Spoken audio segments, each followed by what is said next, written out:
intentaremos aproximarnos al fenómeno del derecho urbanístico de una manera rápida y sencilla. Lo primero que resulta llamativo es que el derecho urbanístico se encuentra como una zona de confluencia de distintas disciplinas y conceptos, que quizás se encuentran en una relación como las muñecas rusas una dentro de la otra. Así, de una manera reduccionista, podría decirse que el derecho de la edificación se sitúa dentro del derecho urbanístico, este dentro de la ordenación del territorio y todo él dentro del derecho administrativo. Si bien debemos precisar que el derecho de la edificación sería aquel que se reduce y tiene por eje las edificaciones en su vertiente técnica y las normas de ordenación de la misma, el derecho urbanístico es más ambicioso y se ceñiría a la construcción de la ciudad, a crear espacios, a cómo se dotan, a cuáles son los usos permitidos, cuál es la clasificación del suelo y cuál es el estatuto de la propiedad. Y el derecho de ordenación del territorio sería por contra algo mucho más amplio y ambicioso, ya que incluiría, además de los valores puramente técnicos y urbanísticos, aquellos ambientales, de protección del patrimonio histórico-artístico, los naturales, en definitiva, lo que supone una política territorial y que supone la llamada a la legislación sectorial. Y todas estas disciplinas se ubican convencionalmente en eso que se conoce como el derecho administrativo, como una rama del derecho público, esto es allí donde está presente el poder en su cara de mandar, de reglamentar, de regular y dejar menos espacio a la autonomía privada. Sin embargo, existe una disciplina que tiene una incidencia en ocasiones olvidada, como es el derecho civil, en cuanto se ocupa de los derechos reales, de las vicisitudes de la propiedad o de las servidumbres. Pues bien, a la hora de hablar del bloque de legalidad que regula o constituye el derecho urbanístico, hay que partir necesariamente del hito que supuso la sentencia dictada por el Tribunal Constitucional en el año 97, la sentencia 61/97, en cuya virtud el Estado quedó prácticamente desarmado de competencias en materia urbanística. A partir de entonces, son las comunidades autónomas las dueñas y señores de la política urbanística en la vertiente de planificación, de prever, de contemplar instrumentos de planeamiento, de decidir cómo se llaman y cuál es su objeto y funcionalidad, en un segundo escalón en cuanto a la gestión, cómo se convierte ese plan en realidad, y en tercero en cuanto a la política de disciplina e inspección urbanística. El Estado se quedaría así en la retaguardia, únicamente para aprobar la normativa básica y mínima del Estatuto del Suelo y, asimismo, el régimen de valoraciones a efectos de expropiación urbanística. Pues bien, ese reducto que le queda al Estado viene constituido por la Ley Estatal Básica, el Real Decreto Legislativo 7/2015, y curiosamente el texto refundido de la Ley del Suelo preconstitucional de 1976, que operará a título supletorio en la medida que las comunidades autónomas no regulen la materia. Por ello, el urbanista o el arquitecto tendrán que acudir a la legislación básica del Estado, añadir la legislación autonómica y añadir, de rondón, si es el caso, las leyes de régimen local. Por si fuera poco, no hay que perder de vista la legislación sectorial que se proyecta sobre el territorio en materia de carreteras, aguas, montes, patrimonio cultural, etc. Pero ahí no se agota la normativa urbanística, sino es preciso recordar una pieza central, que son los planes urbanísticos. Los planes urbanísticos son un instrumento normativo que tiene naturaleza reglamentaria. Como tal instrumento normativo, tiene la peculiaridad de que al versar sobre algo muy inmediato para los ciudadanos, interviene en su elaboración y aprobación muy decisivamente la administración local, y además se contempla la participación ciudadana, en unos casos a través de la información pública, en otros mostrando iniciativas, alegaciones, y el resultado se plasma en los planes de ordenación, que tienen varia denominación y distinto ámbito y funcionalidad. Pero lo que interesa resaltar es que son normas y, como tales, su impugnación ante los tribunales y su régimen de alegación y conocimiento es el propio de los reglamentos. En definitiva, el bloque de legalidad urbanística está constituido en su parte dura, sólida y amplia por el derecho autonómico, y en el ámbito inmediato está constituido por esa figura tan singular que son los planes de urbanismo. Veamos cómo opera el plan de urbanismo bajo la imagen de que es un sol bajo el cual gira todo el sistema solar, constituido por los distintos instrumentos de planeamiento. Tenemos en primer lugar al plan general, con esa vocación de generalidad y de ordenación. Junto a él puede existir un plan especial en paralelo y del mismo rango, o por el contrario, ser un plan especial que lo desarrolla. Ese plan general tiene un doble cometido, que es clasificar el suelo, o más bien lo que se conoce por situaciones de suelo, el llamado suelo urbano y el llamado suelo rural. Cuando el planificador del plan general se ocupa del suelo urbano, distingue entre el consolidado, el que está edificado, el que está constituido por una malla urbana prácticamente agotada y cerrada con algún solar intermedio.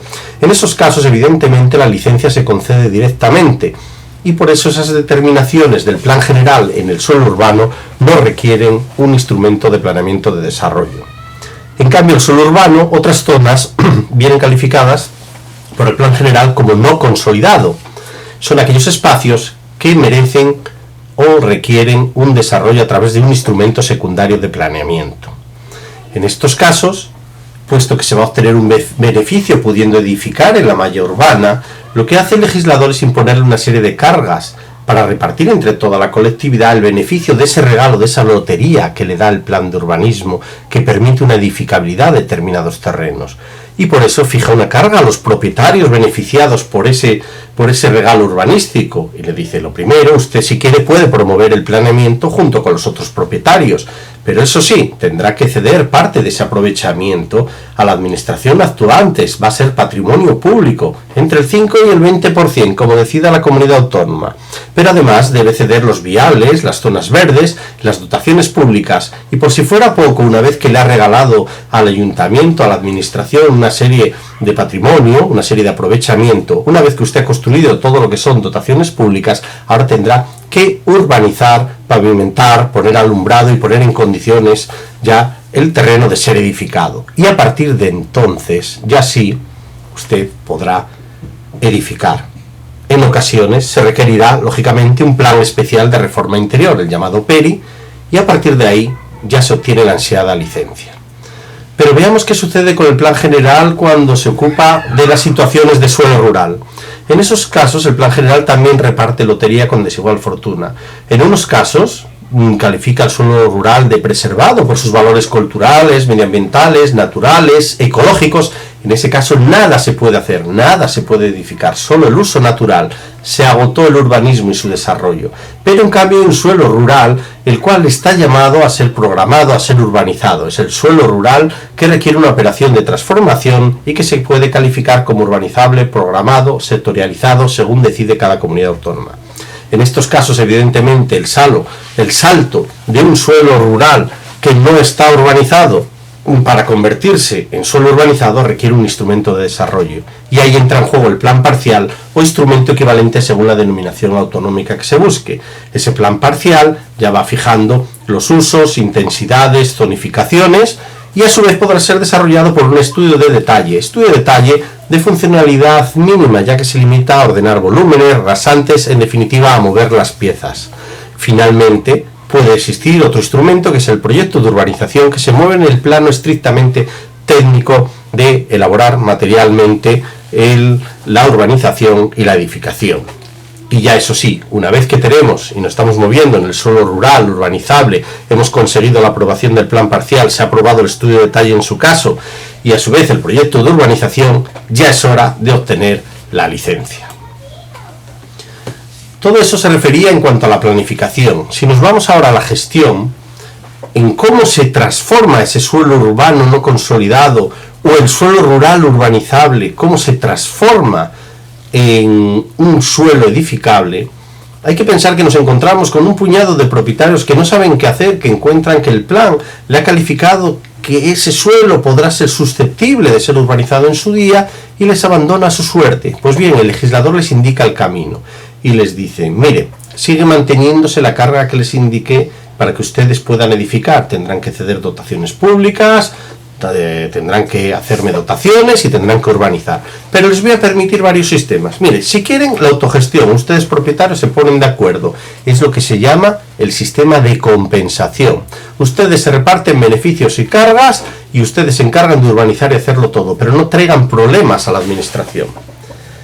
Pero bien, como saben que ese sistema es muy utópico de que todos los propietarios se pongan de acuerdo en cómo repartirse los territorios y cumplir con sus compromisos de urbanización, el legislador muy listo contempla el sistema de cooperación, que es que la administración asume la responsabilidad y comisión de la urbanización y en cierta medida le facturará a los propietarios por la labor hecha. Cabe un tercer sistema, que es que ni siquiera los propietarios se ponen de acuerdo ni tampoco quieren encomendárselo a la administración. En ese caso, cabe que la Administración asuma la titularidad de los terrenos y los gestione acudiendo a la expropiación de todos los terrenos implicados en esa unidad de actuación. E incluso cabe la imaginación por parte de las comunidades autónomas que han diseñado incluso la figura del agente urbanizador, un tercero seleccionado por concurrencia y que acomete la gestión y lo que hace es ejecutar el plan. Por lo tanto, hemos visto lo que es el planeamiento, los planos, la previsión de futuro, la gestión, cómo se transforma el terreno, y nos resta el tercer escalón, que es la disciplina urbanística, es decir, cómo se controla y vigila que se cumplan las determinaciones de los planes, que en definitiva hemos dicho que son reglamentos. Lo primero que debemos señalar es que existe una inspección urbanística pública que actúa de oficio porque alguien le denuncia, aunque también existe la acción pública, esto es, que cualquier persona puede denunciar cualquier tropelía urbanística ante el ayuntamiento, ante la administración autonómica, para que acudan los inspectores a verificar si se acomoda con la legalidad. Si se descubre una edificación o construcción ilegal, lo que hará la administración, normalmente la administración local, será formular un requerimiento de legalización, en cuyo caso sucederán dos cosas: que es legalizable y que el propietario desee legalizarlo, en cuyo caso tendrá la licencia, pagará las tasas y pagará la multa. Pero puede que muestre su cara amarga, que sea ilegalizable, en cuyo caso solo cabe la demolición y se abren los incidentes judiciales. En unos casos se podrá discutir si es ilegalizable realmente o se procede a la demolición en la vía contencioso-administrativa, y en ocasiones, si ya la sentencia es condenatoria y confirma la actuación municipal como correcta y que por tanto la actuación urbanística es ilegal, en esos casos se podrá discutir por segunda vez en un incidente de inejecución de sentencia, pero finalmente existirán medios coactivos para llegar a la demolición y que todas las obras y construcciones se ajusten al plan. Si bien esto, la realidad de nuestra, es bastante utópico. ¿Qué efectos colaterales tiene el urbanismo? Muchos. Cuando tenemos las transmisiones de viviendas o terrenos, sabemos que el notario puede pedir la cédula urbanística para comprobar la calificación de los terrenos, si son edificables, si están pendientes de algún litigio. Asimismo, controlará la declaración notarial de obra nueva. En definitiva, los notarios se han alzado en unos colaboradores de máximo interés en materia de la política urbanística, y además para evitar que desaprensivos vendan terrenos en deficientes condiciones o ilegales a adquirentes de buena fe. Asimismo, el urbanismo regula también la vertiente valorativa de las expropiaciones, inspirándose en el principio de que los terrenos valen según tal cual son y no por lo que le regale el plan, de manera que el suelo rural tendrá el valor del puro aprovechamiento agropecuario y el terreno urbano el valor de mercado. A medio camino, lo más difícil será el valor de los terrenos en trance de urbanización, en cuyo caso hay una serie de complejos métodos para su valoración residual, para valorar el impacto de esa expectativa de aprovechamiento urbanístico. Y en tercer lugar, existe también el instituto de la responsabilidad, ya que si la administración concede una licencia y la revoca, o si la administración califica erróneamente unos determinados terrenos, puede ocasionar un perjuicio, el cual puede generar responsabilidad patrimonial por parte de la administración actuante. Y con ello observamos que el derecho urbanístico parece muy bonito y lindo sobre el papel, pero al igual que una pajarita puede salir perfecta si se construye arma con paciencia, seriedad y tesón, lo cierto es que si se hace atropelladamente, pues puede acabar siendo un auténtico desastre, y por tanto lo que supone el urbanismo es un reto para políticos, un reto para arquitectos y un reto para juristas. Muchas gracias.